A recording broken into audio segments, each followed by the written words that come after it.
बच्चों आज का टॉपिक है मोल कॉन्सेप्ट। तो हम मोल कॉन्सेप्ट स्टार्ट कर रहे हैं, आपको सिखाते हैं कि क्या होता है मोल कॉन्सेप्ट। देखिए मोल कॉन्सेप्ट,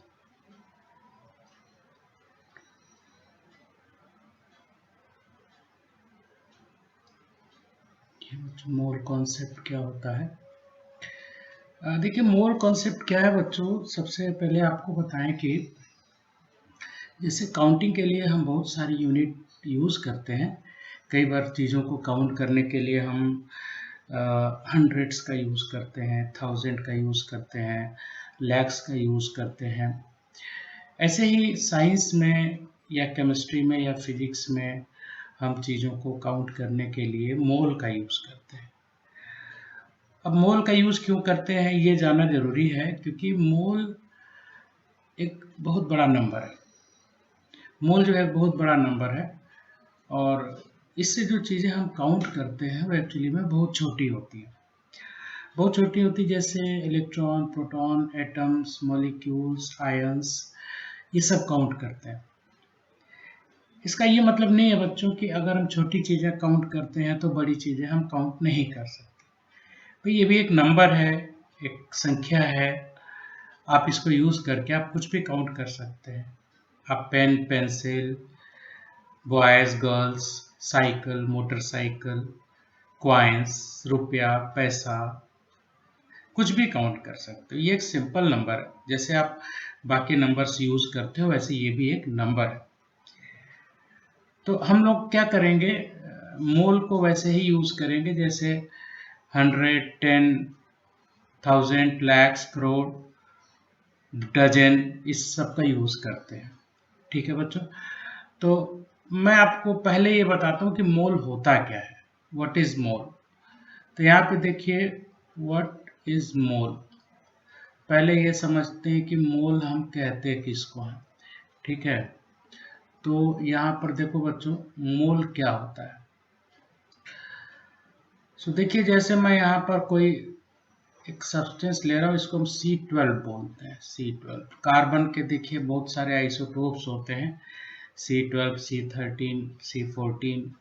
ठीक है, आइसोटोप्स समझते हैं आप लोग, एक ही एलिमेंट के ऐसे एटम्स जिसमें एटॉमिक नंबर तो सेम होता है बट एटॉमिक मास जो है वो डिफर करता है, डिफरेंट होता है। तो कार्बन में 12 है, C13 भी होता है, C14 भी होता है।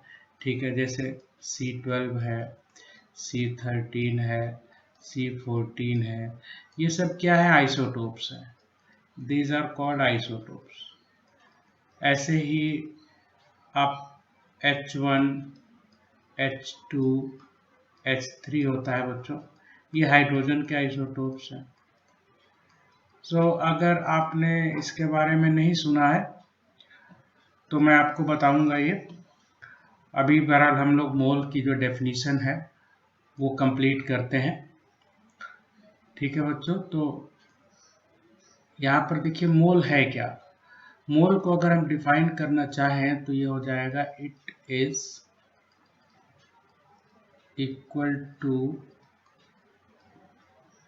Number of atoms of C12 present in 12 gram of C12। ठीक है, ये डेफिनेशन है बच्चों यहाँ पर। ठीक है, सो एक बार आप डेफिनेशन को फिर से देखिए। इट इज इक्वल टू, ये हाइलाइटर है, it is equal to number of, को थोड़ा बच्चों और मोटा ले लेते हैं,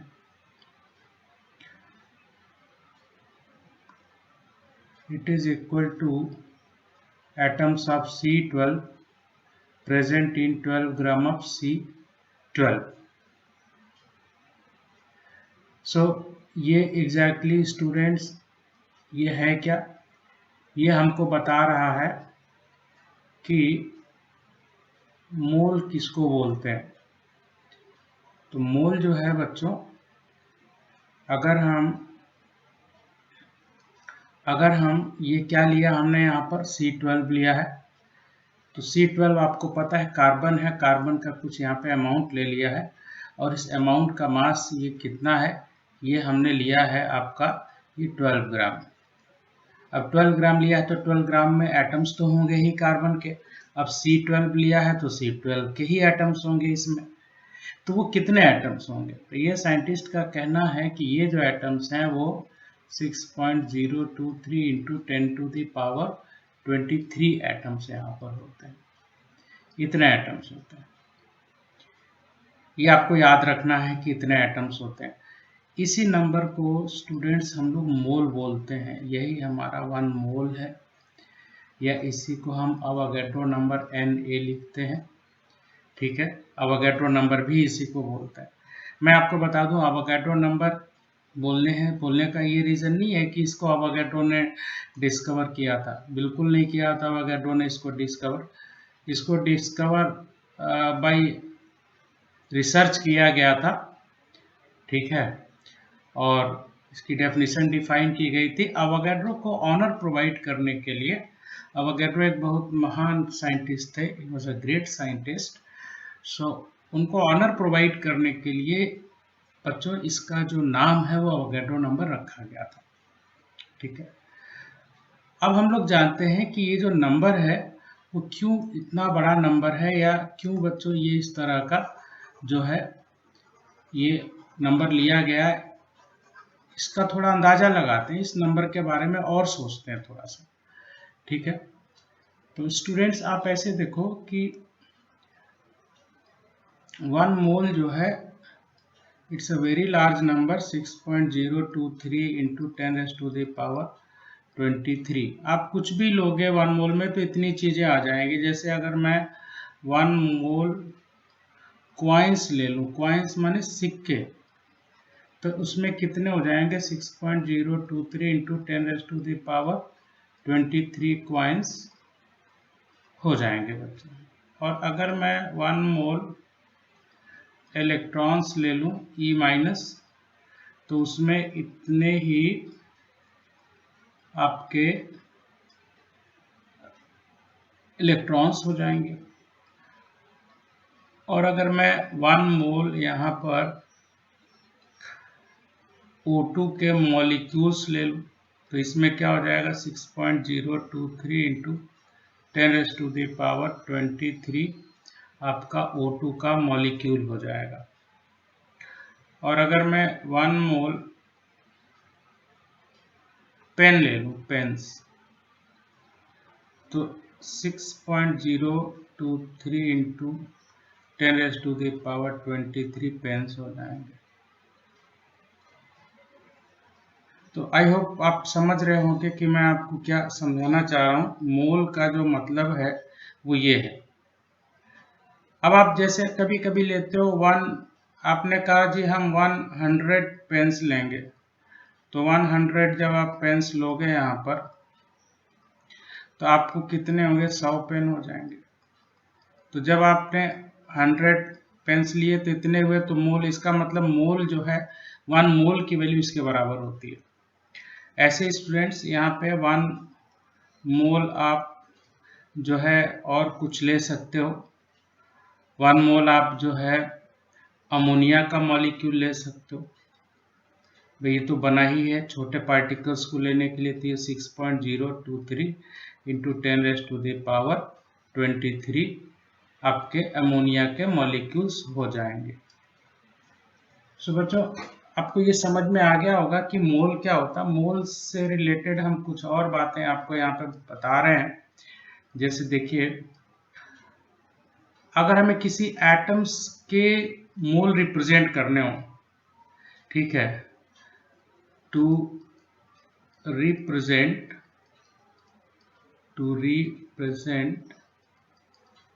moles of atoms, तो ऐसे लिखते हैं हम 1 ग्राम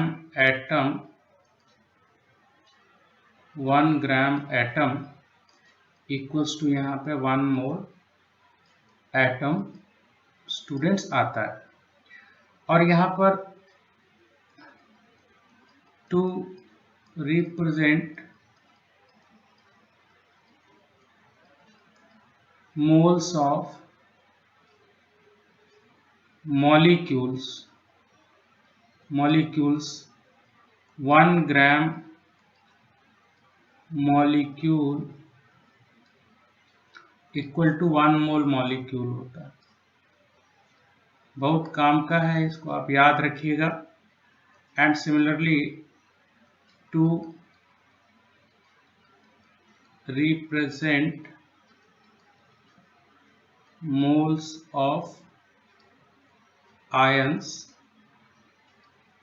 यहाँ पे 1 ग्राम आयन, ये 1 मोल आयन हो जाता है। एक बात बच्चों हम आपको यहाँ पे स्पेशल बताते हैं। आप यहाँ पे देखिएगा, ये वाली जगह में जैसे आपको ये लग रहा होगा ये सर ग्राम लिखा है, यहाँ पर देखिए ये ग्राम लिखा है, यहाँ पे ग्राम लिखा है, यहाँ पे ग्राम लिखा है। ये ग्राम लिखने का मतलब ये मास नहीं है। देखिए मैं एक एग्जांपल लेता हूँ। 1 ग्राम एटम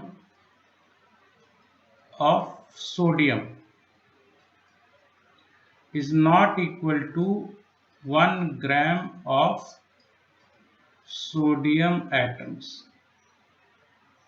देखिए दोनों में फर्क है। 1 ग्राम एटम ऑफ सोडियम जो होता है वो सोडियम के मोल को बताता है, इसका मतलब 1 मोल सोडियम। और 1 ग्राम ऑफ सोडियम एटम मतलब ये सोडियम के एटम्स का मास बता रहा है। आप लैंग्वेज में just mind the language here, you can understand very easily कि जब भी ग्राम के बाद डैश लगा के एटम लिखा होगा स्टूडेंट्स, तब हम उसको मोल मानेंगे। जैसे 1 gram atom 1 mole atom, 1 gram molecule 1 mole molecule, 1 gram ion 1 mole ion. But अगर ऐसे लिखा 1 ग्राम ऑफ सोडियम एटम या 1 gram of calcium atom, 1 gram of glucose molecules, 1 gram of sodium ions, तो इसको हम लोग बच्चों क्या समझेंगे, ये मास होगा। इसको बहुत अच्छी तरह आप लोग ध्यान रखिएगा, नहीं तो कंफ्यूजन होगा स्टूडेंट्स, ठीक है। तो नेक्स्ट पेज सेलेक्ट करते हैं स्टूडेंट्स, हम लोग यहाँ पर पेज, नेक्स्ट पेज लेते हैं।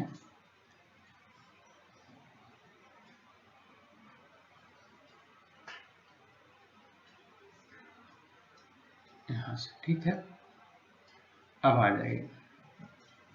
तो यहाँ पे आपको ये समझ में आया होगा कि ये क्या होता है, 1 ग्राम एटम 1 ग्राम आयन, ये सब होता है। अच्छा, एक और चीज आपको इसमें बहुत जरूरी बताता हूं मैं, आप देखिए। वो ये है कि, तो अब ब्लैक पेन से लिखते हैं, ठीक है। वो ये है बच्चों की जो है यहाँ पर जैसे मोल वाली बात हो रही थी अभी, तो मोल वाली बात में जो है हमने आपको ये सब चीज़ें बताई हैं। यहाँ पे एक बता दो, मोल कैलकुलेट कैसे करते हैं। मोल देखिए, मोल निकालने का जो फॉर्मूला यहाँ पे बनेगा स्टूडेंट्स, वो बनेगा number of particles divided by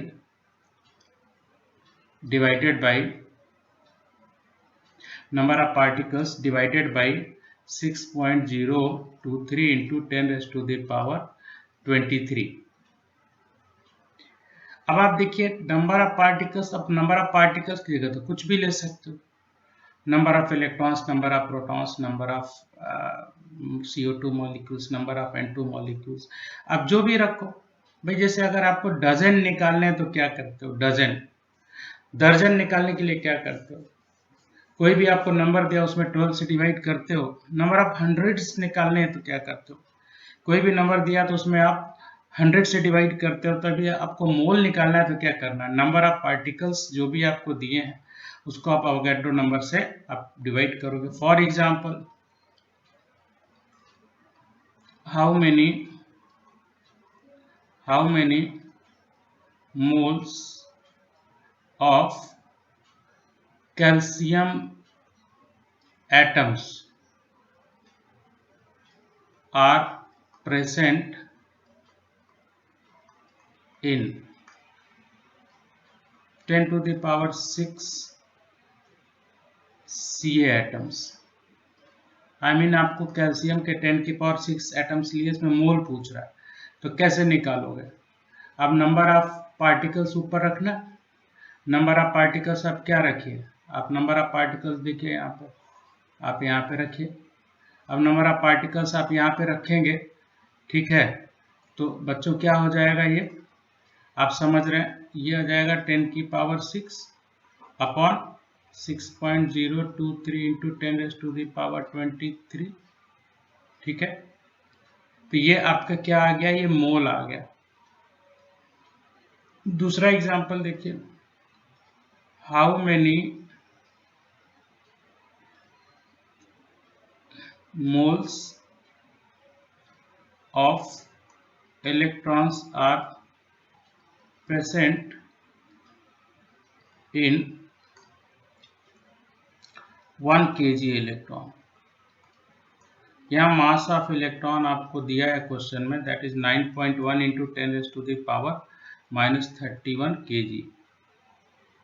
ये बच्चों क्वेश्चन जो है आपका, ये IIT JEE का क्वेश्चन है, और ये आपका जो है, ये आपका जो क्वेश्चन है वो IIT JEE मेंस का 2003 का क्वेश्चन है। अब देखिए, जो मैंने आपको सिखाया इसी से ये क्वेश्चन सॉल्व हो जाएगा, ठीक है। तो अब यहाँ पे आप ये देखो कि बेसिकली कैसे करेंगे इस क्वेश्चन को, सोचो जरा, सॉल्यूशन कैसे बनेगा इसका, सॉल्यूशन कैसे बनेगा इसका। देखिए, सॉल्यूशन आपको बनाना है तो आपको ये फार्मूला ही यूज करना पड़ेगा, और कोई आपके पास तरीका जो है नहीं है। ऊपर जो लिखा है number of moles, number of particles divided by Avogadro number, यही। तो अब आप ये बताइए कि इसमें नंबर ऑफ पार्टिकल्स किसका निकालेंगे, ये किसके मोल पूछ रहा है आपको, आपको तो इलेक्ट्रॉन के ही मोल पूछ रहा है।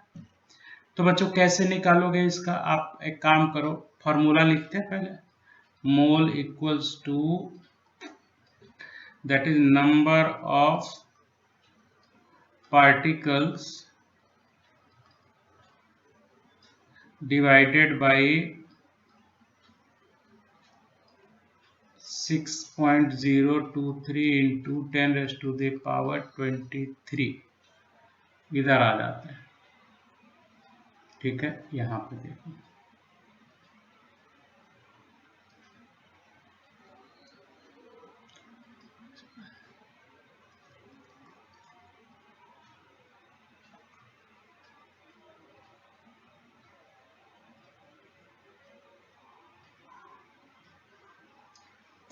इस पे आ जाते हैं बच्चों, यहाँ पर शुरू करते हैं, ठीक है। यहाँ पे आप देखो, नंबर ऑफ पार्टिकल्स कैसे निकालोगे भाई, आपको तो इलेक्ट्रॉन का नंबर दिया ही नहीं है, आपको क्या दिया है, आपको तो 1 kg इलेक्ट्रॉन दिया है, लेकिन एक इलेक्ट्रॉन का मास भी दिया है। तो टोटल नंबर ऑफ इलेक्ट्रॉन्स कैसे निकालेंगे, आप 1 kg में एक इलेक्ट्रॉन के मास को डिवाइड कर दो, तो यहाँ पे क्या लिखो, 1 kg, भाई 1 kg में तो बहुत सारे इलेक्ट्रॉन होंगे।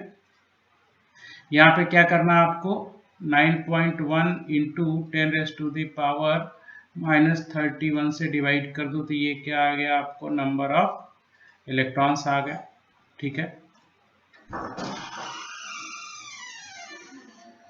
1 kg divided by 9.1 10 to the power -31, ये इलेक्ट्रॉन्स आ गए इतने। और जब आपको नंबर ऑफ इलेक्ट्रॉन्स आ गया तो क्या करोगे, इसको डिवाइड कर दो 6.023 इंटू 10 टू द पावर 23 से। आप देखिए आपका आंसर आ जाएगा, ये सॉल्व होके कितना आएगा, ये आ जाएगा, हम आपको बता रहे हैं, ये जब आप इसको सॉल्व करेंगे तो ये आएगा 9.1 into 6.023 into 10 to the power -8, यही आंसर है आपका। ऑप्शन में ऐसे ही लिखा था, ऑब्जेक्टिव क्वेश्चन था। ये बहुत अच्छा क्वेश्चन है बच्चों, आप अपने आप करेंगे तो आपको अंदाजा लगेगा कि क्वेश्चन बहुत अच्छा था। ठीक है, तो ये बच्चों जैसे आपको जो मैंने फार्मूला बताया, देखिए इस पर भी क्वेश्चन आया है, तो ये आप समझ जाएंगे।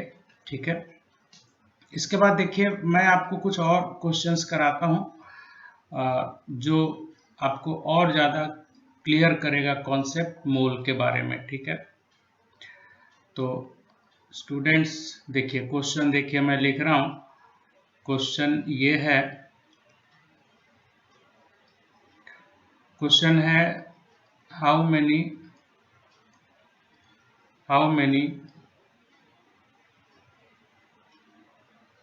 atoms are present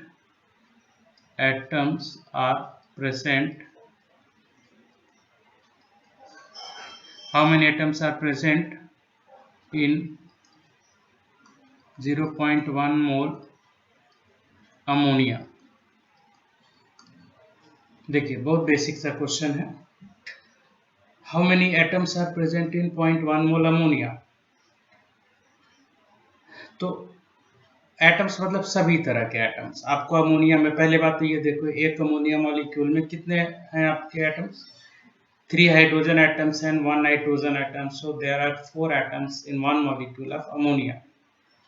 स्टूडेंट्स तो यहाँ पे आप ऐसे देखिए कि ये तो समझ में आ ही गया यहाँ पे, वो आप तो चाहे क्वेश्चन में तो दिया नहीं रहेगा, लेकिन आपको पता होना चाहिए कि आपका एक मॉलिक्यूल में 4 एटम्स है। तो जो कैसे स्टार्ट करेंगे, इसका सॉल्यूशन कैसे लिखेंगे भाई? यूनिटरी मेथड से। चलो आपको पता है कि अगर 1 मोल अमोनिया आपको दिया होता तो ये होता 6.023 इंटू 10⁻23 अमोनिया के मॉलिक्यूल होते इसमें। ठीक है स्टूडेंट्स, मॉलिक्यूल होते। तो हमको मॉलिक्यूल्स पता चल गए हैं।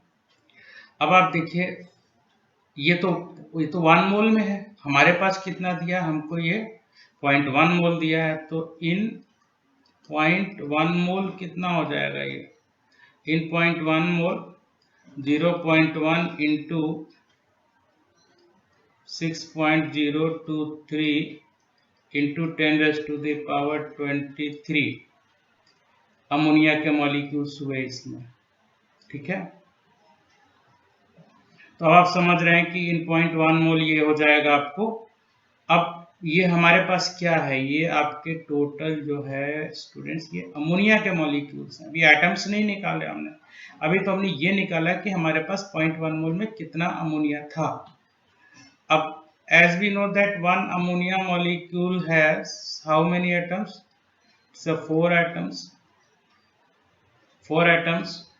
सो टोटल एटम्स कितने हो जाएंगे? 1 में इतना है तो इसमें क्या हो जाएगा? मल्टीप्लाई करेंगे आप, तो टोटल एटम्स कितने हो जाएंगे स्टूडेंट्स? यहाँ पर ये हो जाएगा 4 इंटू 0.1 इंटू 6.023 इंटू 10⁻23 एटम्स। या ध्यान रखिएगा ये एटम्स आएंगे, ये आंसर आएगा आपका।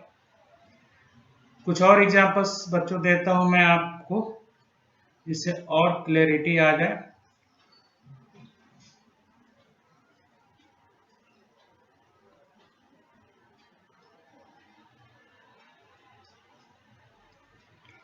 देखिए नेक्स्ट एग्जांपल, देखिए next question,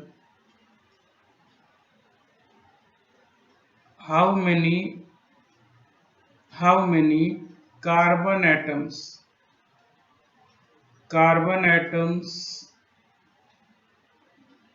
are present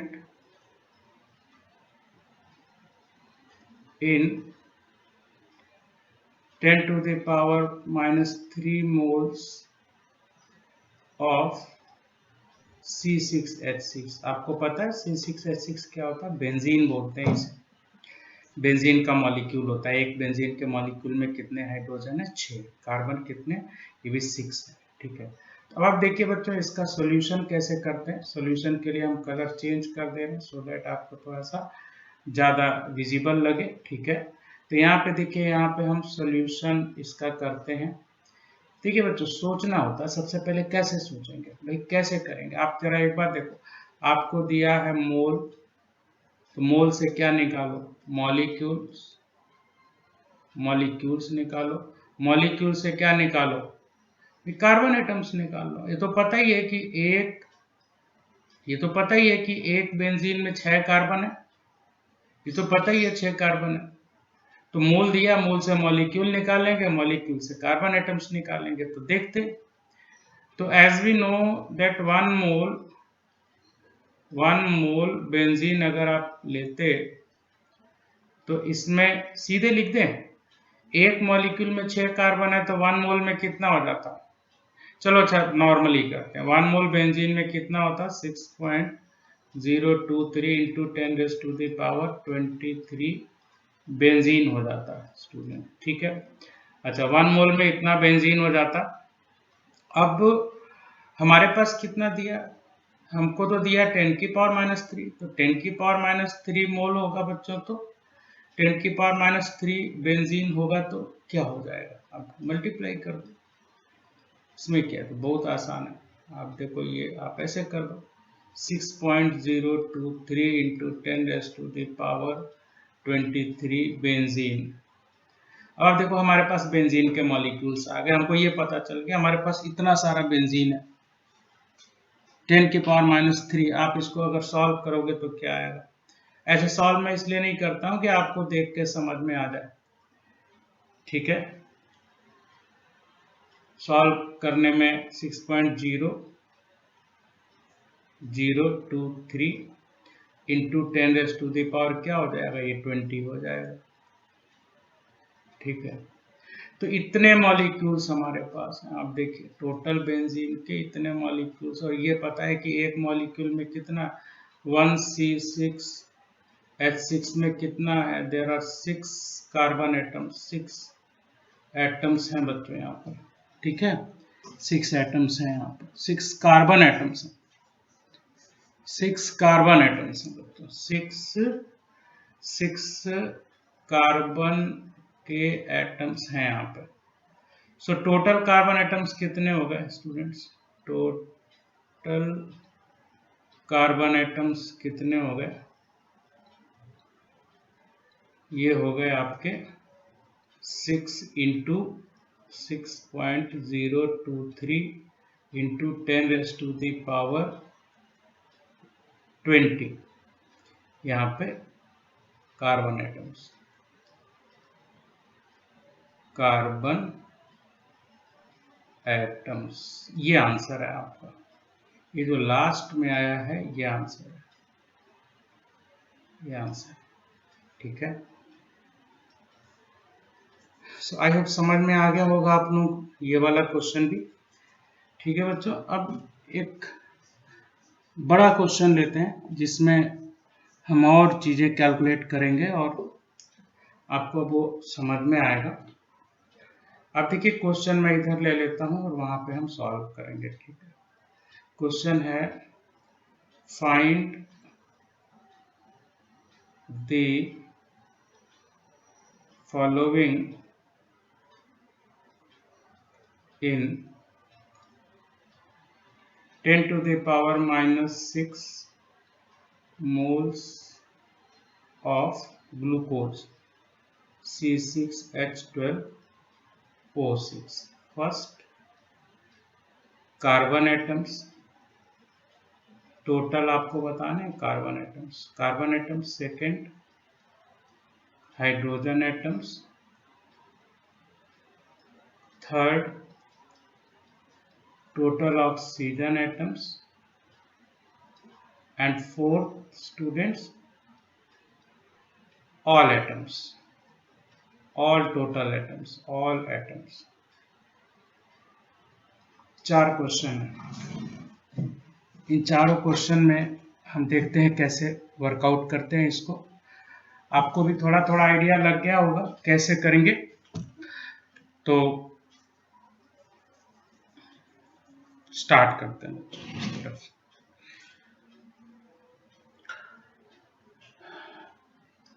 pen का कलर चेंज करते हैं। देखिए ग्रीन लिया हमने, रेड ले लेते, रेड ज्यादा विजिबल है।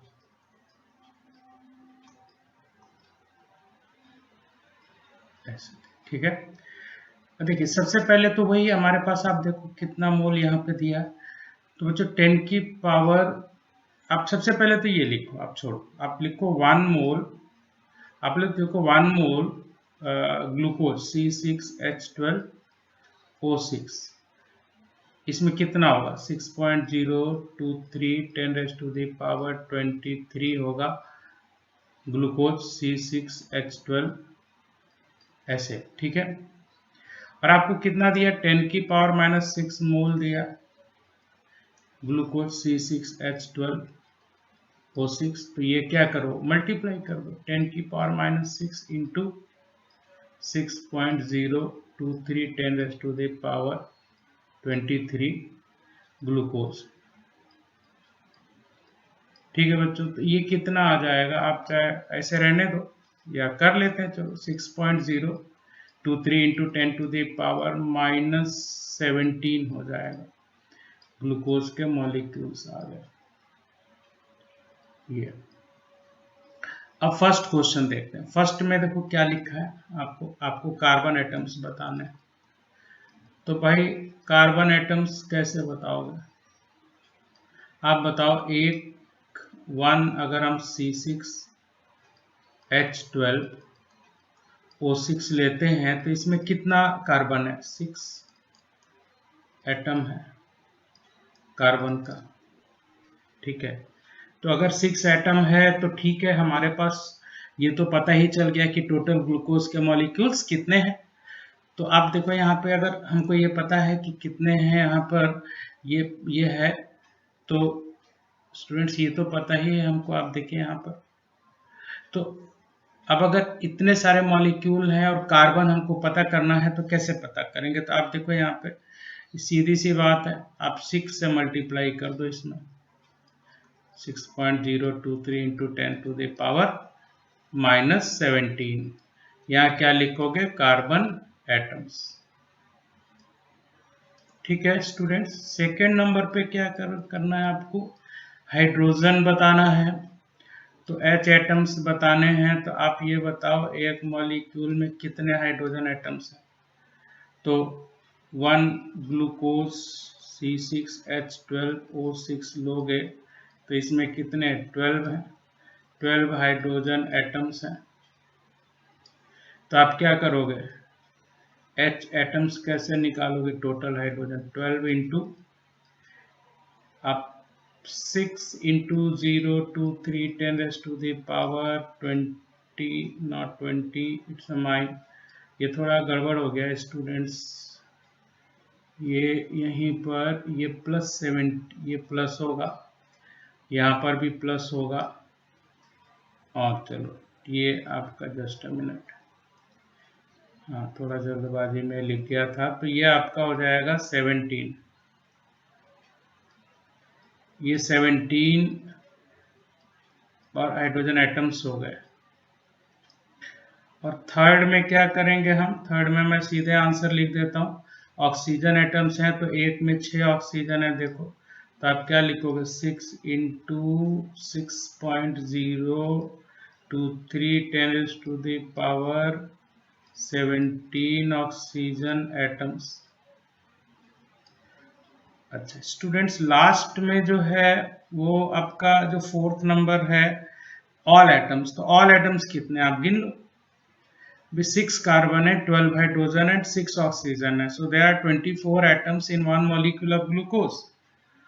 सो टोटल एटम्स कितने हो जाएंगे, 24 into 6.023 into 10⁻17 atoms, all types के हो जाएंगे, ठीक है बच्चों। तो ये आज का लेक्चर मैं यहाँ पे रोकता हूँ, बाकी मैं आपको इसके नेक्स्ट लेक्चर में ही बताऊंगा, ठीक है।